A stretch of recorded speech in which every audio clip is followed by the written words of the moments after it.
Okay. Oh, laws. Welcome to the Whiskey Vault. Hey, where's my baby knife? That's Daniel. I'm Rex. This is Laws. I did not take your knife this time. I specifically left it in the corner over I here. did not. I got like a screwdriver type of situation. I mean, I have one in my pocket, but I specifically hid the baby knife in the far corner so you wouldn't take it. What the hell's going on? All right. Laws. I don't think I've ever had a Laws I didn't really enjoy. I agree, and they are obsessive with making what they consider to be the best whiskey that they can possibly make. They do strike me as they're the artists. Yes. As opposed to, hey, let's just slap a label on something and make some money. Absolutely. Yeah. Now, what we're drinking is a gift from Jason Chow, who this bottle made a patron saint. Jason Chow, you patron saint of whiskey.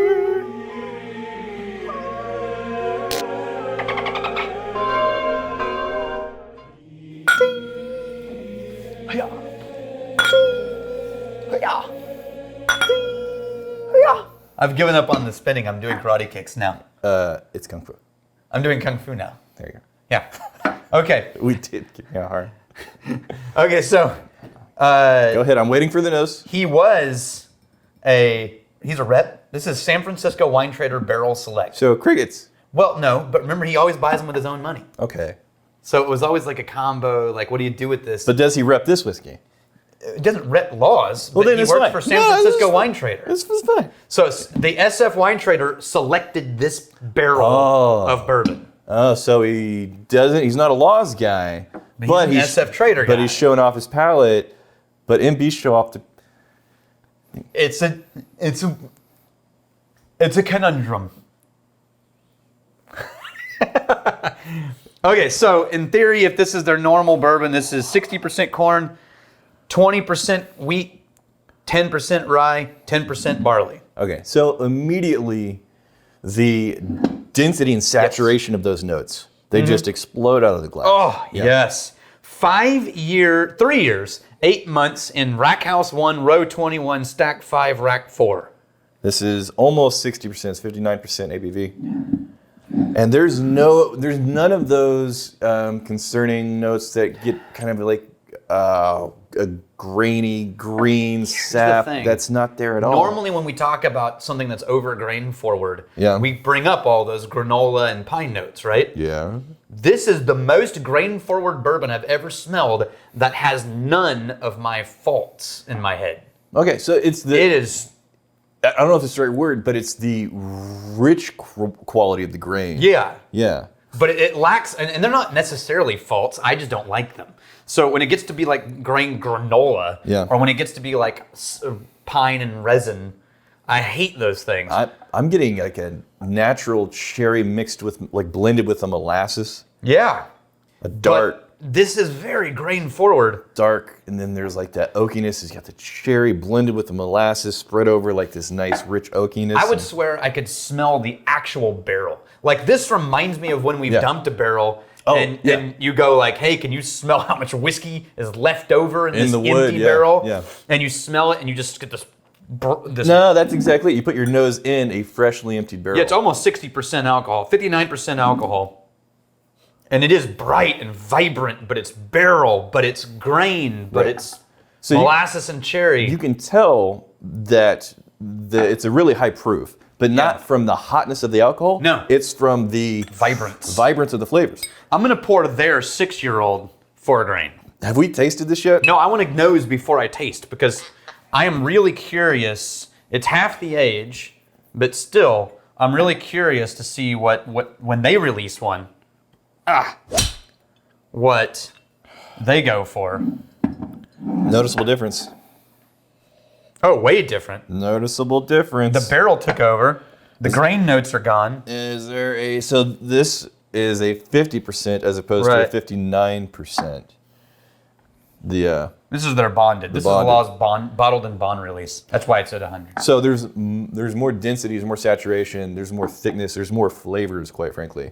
This is way more grain first. The barrel select, but it's rich. But in all the ways that I love that. Yeah, not in a fault. It's funny saying that a 100 proof whiskey is lighter But this bonded is comparatively. All right, it's before I a taste lighter, it, sweeter. I'm really excited about this, Okay. actually. Which one did you do first? Oh, that is so rich and so dense. The baking spices show up. It's like a cinnamon. And then it finally gets down to the tannins at the very end. It's like a cinnamon sugar wheat bread for me. Yeah.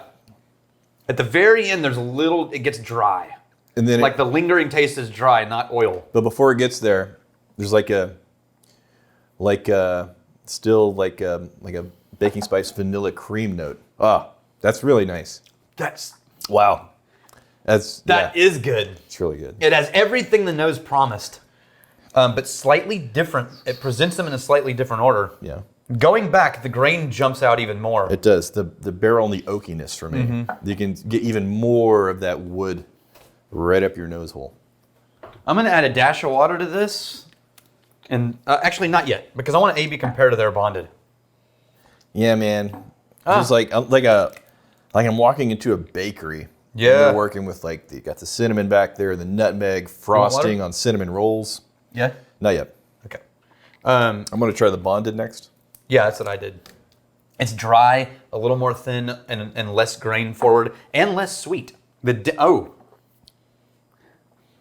Adding water brought the barrel select down towards the bonded. So you think it may be the gap is in that 10%, Not just, but it 10% definitely ABV? heads there. Because no, it's still got all the deep sugars. it is interesting how much flavor impact you can It's still amazing. pull out of the difference between 40% and 50%. Yeah. I mean, that's dramatic. Yeah, and the difference between 50% and 60%. Try a which is sip of 59. mine with the water added.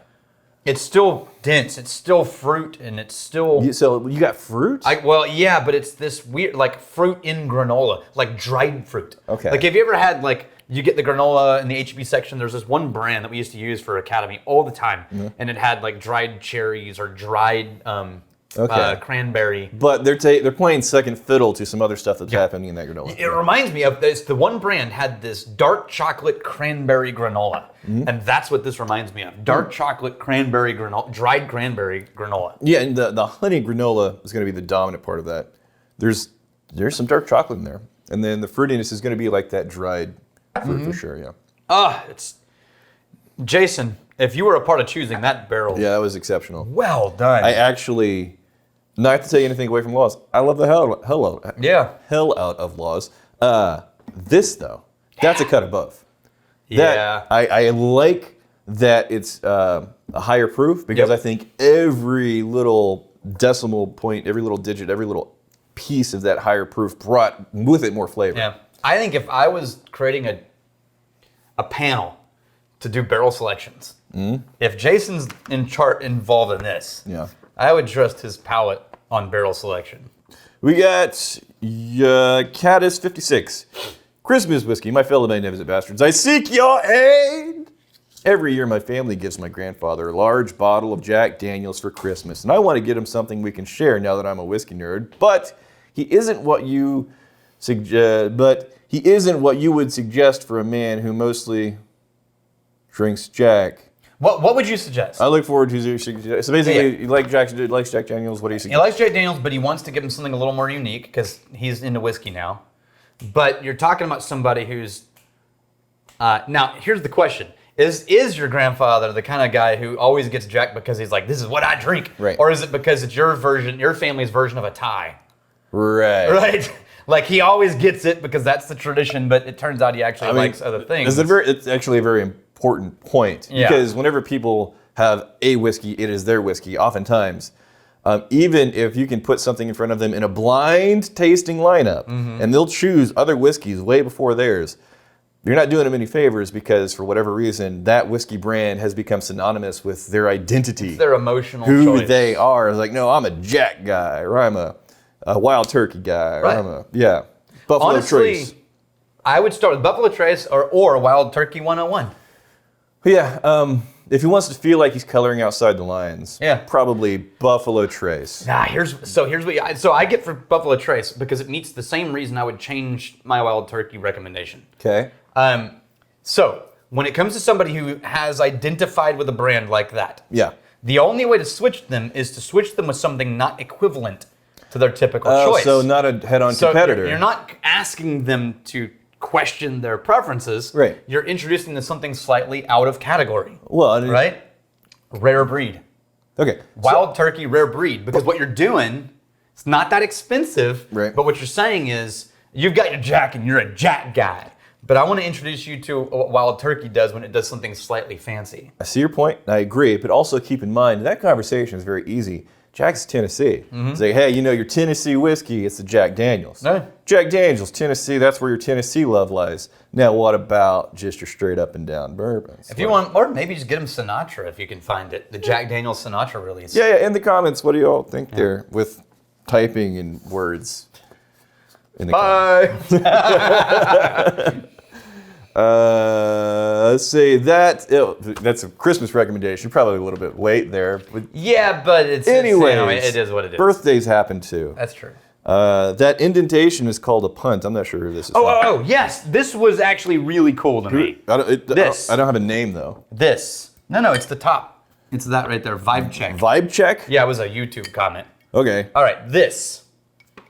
Yeah. It's called a punt. Okay, let me read this? Yeah. Historically, punts were a function of wine bottles being made by glass blowers. Right. The seam was pushed up to make sure the bottle could stand upright and there wasn't a sharp point of glass on the bottom. Right, because you got to cut the end. Right. If it's flat, then it does this. But if you push it up in, you create stability from that fold. It's also thought that the punt added to the bottle's structural integrity.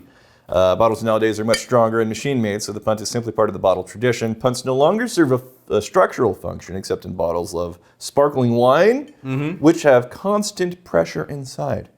In these cases, the punt allows for a more even distribution of pressure. Yeah. Pretty cool, right? Yeah, it's interesting. I don't know who you are. Put your name in the comments, but Vibe check. that was the kind of nerd shit that I'm gonna use from now on without naming you, unless you put your name in the comments. You're a punt. That's gonna be in class. Massive punt. Is punt the new nickname for someone who gets really excited about nerd facts? No, nobody wants to be a massive punt. Here's to fighting, stealing, and drinking. Right? May a fight for a friend. You steal, may you steal your lover's heart. May you drink with us.